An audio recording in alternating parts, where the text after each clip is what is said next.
नमस्कार दोस्तों। हो सकता है आप इस समय फ़िल्म देख रहे होंगे। मेरा मतलब आपको फ़िल्म देखने से रोकना नहीं है।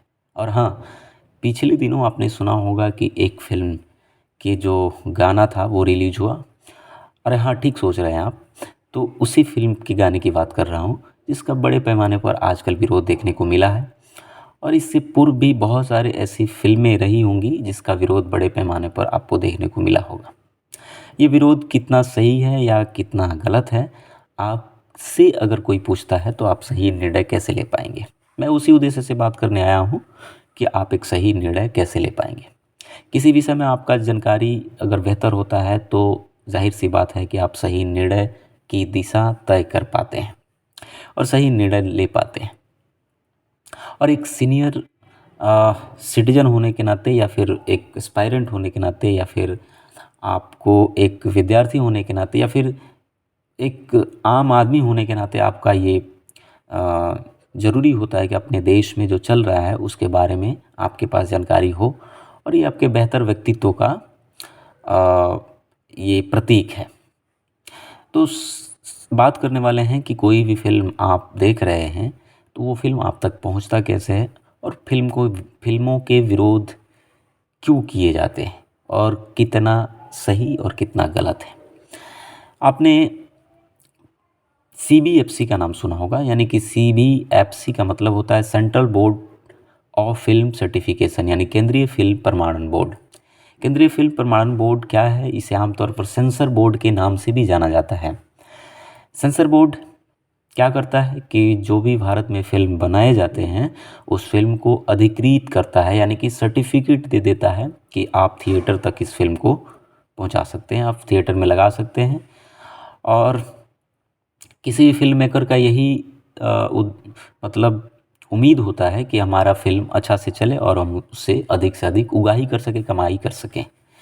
तो फ़िल्म के कंटेंट के आधार पर जो उसका वर्गीकरण है वो सेंसर बोर्ड उस वर्गीकरण के आधार पर उसे सर्टिफिकेट देता है। ये 4 प्रकार के होते हैं, यू और यू/ए और उसके बाद एडल्ट मतलब कैपिटल ए और उसके बाद स्पेशलाइज यानी कि एस। ठीक है, ये 4 प्रकार के सर्टिफिकेट देता है। सीबीएफसी जो है भारत सरकार के सूचना और प्रसारण मंत्रालय के अंतर्गत कार्य करता है और यह एक वैधानिक संस्था है। वैधानिक संस्था कहने का आशय ये है कि इसके पास अधिकार है कि किसी फिल्म को या तो रोक सकता है या उसमें एडिटिंग करने के लिए बोल सकता है या खुद खुद कर सकता है, और या फिर फाइनली उसको रोक सकता है या फिर उसे अधिकृत कर सकता है, सर्टिफिकेट प्रदान कर सकता है। सेंसर बोर्ड जो है यानी कि सीबीएफसी, इसकी कार्यप्रणाली कैसे हैं, आइए उसके ऊपर बात करते हैं।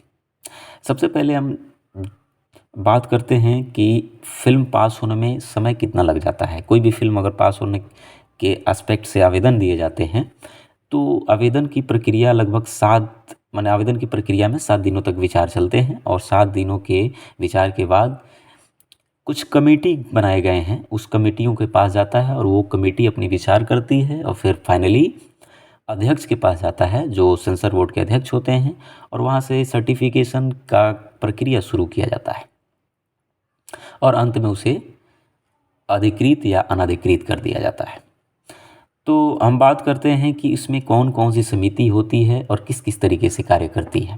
देखिए, सबसे पहले अगर आप फिल्म बना रहे हैं तो आपका फिल्म मतलब आवेदन करते हैं, 1 सप्ताह तक उस पर विचार किया जाता है, उसके बाद जांच समिति के पास जाता है, क्योंकि इसमें 2 पैनल बनाए जाते हैं। 2 पैनल का मतलब है 2 समिति। ठीक है, पहली समिति का नाम होता है जांच समिति, जिसमें 4 सदस्य होते हैं। इन 4 सदस्यों में 2 महिलाओं का होना अनिवार्य है, अध्यक्ष शामिल नहीं होते हैं। ये जांच समिति अपने पास फिल्म के कंटेंट को या फिल्म को लगभग 15 दिनों तक रखती है, उस पर विचार करती है, देखती है। इसे यह भी अधिकार है कि उसमें एडिटिंग कर सके, उसमें अधिकार इसको दिए गए हैं समिति को। ये भी अधिकार है कि यह फिल्म को रोक सके, और जब ये फिल्म को रोकती है तो वो चला जाता है रिवाइजिंग कमेटी के पास, जो उसका दूसरा कमेटी होता है। और इस कमेटी में अध्यक्ष को लेके कुल 9 सदस्य होते हैं। ये सदस्य जो निर्णय लेते हैं, ये इन सदस्यों की पहचान के साथ साथ इनका निर्णय गुप्त रखा जाता है और लास्ट में फाइनली अध्यक्ष के पास चला जाता है। तो जो जांच समिति होती है, जांच समिति में आपने सुना ही कि 4 सदस्य होते हैं और ये 4 सदस्य मिल के विचार करते हैं कि ये चीज़ें ठीक है, ये चीज़ें ठीक नहीं हैं और फिर फाइनली उसके बाद उसको 15 दिनों के अंदर अध्यक्ष के पास भेज देते हैं और उनको ठीक लगता है तो फिर सर्टिफिकेशन की प्रक्रिया शुरू हो जाती है। अगर ऐसा नहीं होता है तो दूसरी कमेटी के पास जाती है ये फिल्म और उसमें 9 सदस्य मिलकर इस पर विचार करते हैं और फिर जो इसमें एडिटिंग करने का काम होता है या फिर कोई चीज़ें हटाने की प्रक्रिया चलती है। जैसे कि आपने, मुझे याद आ रहा है कि एक फिल्म था उड़ता पंजाब अनुराग कश्यप का। तो उस फिल्म में क्या था कि लगभग 80 दृश्य ऐसे थे जिसको हटाने के लिए सेंसर बोर्ड ने कहा था। इस चीज़ को लेकर काफ़ी विवाद हो गया था और आए दिन ऐसे विवाद होते रहते हैं क्योंकि फिल्म मेकर चाहते हैं कि भाई ये चीज़ हमारे फिल्म में रहे ताकि दर्शकों को पसंद आए, ठीक लगे। जबकि सेंसर बोर्ड ये चाहता है कि नहीं, अगर ये चीज़ होता है तो हो सकता है किसी वर्ग विशेष या किसी समुदाय विशेष के संस्कृति या फिर किसी उसकी भावनाओं को है ना चोट पहुँचे। तो उस एस्पेक्ट से सेंसर बोर्ड उसे एडिटिंग करने के लिए कहता है या फिर ऐसा होता है कि पब्लिकली उसको दिखाना सही नहीं होता है तो उस एस्पेक्ट से उसे हटाने के लिए कहता है। तो इस चीज़ पर नोकझोंक होती है और मामला पहुंच जाता है कहाँ, बदलाव के कगार पर। तो मामला पहले तो अभी तो समाप्त कर दिया गया है। जो ट्रिब्यूनल था इसके अंदर, ट्रिब्यूनल जो था मैं बता दूं, उस ट्रिब्यूनल का नाम था FCAT यानी कि फिल्म प्रमाणन अपीलीय न्यायाधिकरण। तो फिल्म प्रमाणन अपीलीय न्यायाधिकरण जो था, अगर कोई विवाद होता था दोनों समितियों को लेकर और फिल्म मेकर्स को लेकर तो वो सीधे चले जाते थे इस ट्रिब्यूनल के पास और ट्रिब्यूनल में रिटायर्ड जज होते थे और साथ ही साथ उसमें फिल्म इंडस्ट्री के कुछ लोग होते थे। हाँ, तो ये लोग उस चीज़ को तय करते थे कि सही है गलत और अंत में उसे सर्टिफिकेट प्रदान कर दिए जाते थे। फिलहाल कुछ दिन पहले इसको जो है क्या किया गया, हटा दिया गया, इसको समाप्त कर दिया गया है। तो अब ये ट्रिब्यूनल नहीं है। अब आपके पास विकल्प ये है कि अगर ये दोनों समितियां अगर फिल्म को रोक देती हैं तो सीधे आप कोर्ट जाएंगे और कोर्ट जैसा निर्णय लेगा फिर वैसा होगा। तो कुल मिला के हम बात कर रहे हैं कि इसमें सदस्य कितने होते हैं। तो कुल मिला के सदस्य होते हैं 22 से 25 सदस्य अध्यक्ष को छोड़ के, और इन सदस्यों की नियुक्ति केंद्र सरकार के द्वारा की जाती है। बदलाव आपने देखा, क्या बदलाव हुए? तो बदलाव वही जो ट्रिब्यूनल था उसको ख़त्म कर दिया गया। वर्तमान में इसके अधिकार जो हैं इस ट्रिब्यूनल को ख़त्म कर देने के पश्चात काफ़ी ज़्यादा हो गए, क्योंकि जब ट्रिब्यूनल ही नहीं रहा तो सर्वाधिकार किस पे आ गया? तो आ गया अधिकार इस पर सेंसर बोर्ड के ऊपर। अब ये जैसे चाहे वैसे कर सकता है, ठीक है। और ज़्यादातर मामलों में ये देखा गया है कि सेंसर बोर्ड एक तरीके से अपने निर्णय पर कायम रहता है, ठीक है। अब बात आती है कि इसके जो ग्रुपिंग होते हैं, मतलब फिल्म के जो ग्रुप होते हैं, वर्गीकरण होते हैं, तो किस किस ग्रुप में कौन कौन से लोग देख सकते हैं फिल्म को। तो देखिए, जो यू होता है, आपने फिल्म को स्टार्टिंग में देखा होगा कि यू लिखा होगा, कैपिटल यू, और सारे कैपिटल लेटर से ही लिखे जाते हैं। तो कैपिटल यू का मतलब होता है यूनिवर्सल का मतलब ये हो गया कि ये सभी लोगों के लिए है, सब लोग देख सकते हैं इसको, ठीक है। तो आप फैमिली के साथ आप इसको कोई भी इस तरीके इस श्रेणी में जो भी फिल्में आती हैं इस फिल्मों को देख सकते हैं। दूसरा होता है U/A। इस श्रेणी के फिल्म कौन देख सकते हैं? तो 12 वर्ष से कम आयु के बच्चे भी अपने पेरेंट के साथ इस फिल्म को देख सकते हैं, क्योंकि उसमें ऐसे कंटेंट होते हैं जो कि 12 वर्ष से कम के बच्चे उसे हो सकता है ना समझे, तो अपने पेरेंट के साथ वो देख सकते हैं, ठीक है।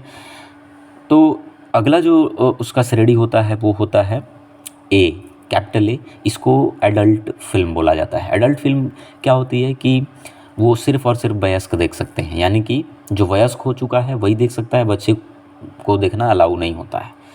उसके बाद होता है स्पेशल, है ना, स्पेशलाइज फिल्म। तो स्पेशलाइज फिल्म वो लोग देखते हैं जो रिसर्च अनुसंधान वगैरह से जुड़े हुए हैं, जैसे साइंटिस्ट हो गए, मेडिकल सेक्टर के लोग हो गए, या फिर इससे संबंधित जो सीक्रेट मतलब एक जानकारी होती है इसमें, और वो जो फिल्म बनाए जाते हैं वो उनके लिए होता है, सबके लिए नहीं होता है, क्योंकि इसका मिसयूज हो सकता है आम पब्लिक कर दिया जाए तो इसका लोग मिसयूज कर सकते हैं इस नॉलेज को। तो इस तरीके से आपने देखा कि CBFC क्या है और कैसे इसकी भूमिका तय की गई है, और अब आपको ये पता चलेगा कि यदि CBFC किसी फिल्म को पास कर देती है, फिल्म को पास करती है, तो इन सारी चीज़ों को तो वो पहले ही देख चुकी है, तो अगर उसको ठीक लगता है तभी उसको सर्टिफिकेट देती है, ठीक है।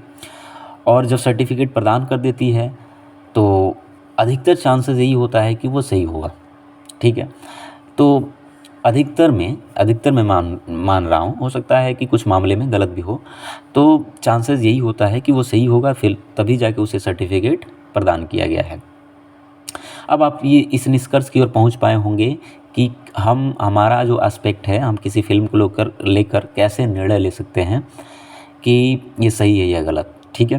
तो पूरा का पूरा जो है आपको एक ओवरव्यू हमने देने की कोशिश करा है कि फिल्म इतने सारे प्रोसेस होने के बाद आप तक पहुंचता है, तब जाके आप थिएटर में या फिर यूट्यूब पर या फिर कहीं भी देख पाते हैं।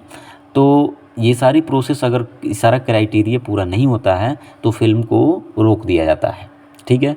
अगर विवाद में आ रहा है तो हो सकता है कि कुछ ऐसी चीज़ें हैं जो सेंसर बोर्ड उस चीज़ को नहीं देख पा रहा हो, और तो फिर बाद में उसके विरोध किए जाते हैं, और विरोध सही भी हो सकते हैं और गलत भी हो सकते हैं। तो दैट्स ऑल, मिलते हैं नेक्स्ट वीडियो में।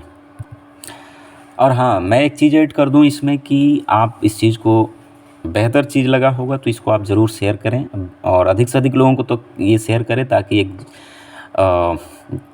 माने सीनियर सिटीजन है या फिर एक एस्पायरेंट है या फिर स्टूडेंट है, तो उन्हें एक बेहतर जानकारी मिल सके ताकि सही निर्णय ले सकें। तो आप इसे अधिक से अधिक शेयर कर सकते हैं और सब्सक्राइब कर सकते हैं। तो फिर मिलते हैं नेक्स्ट टाइम।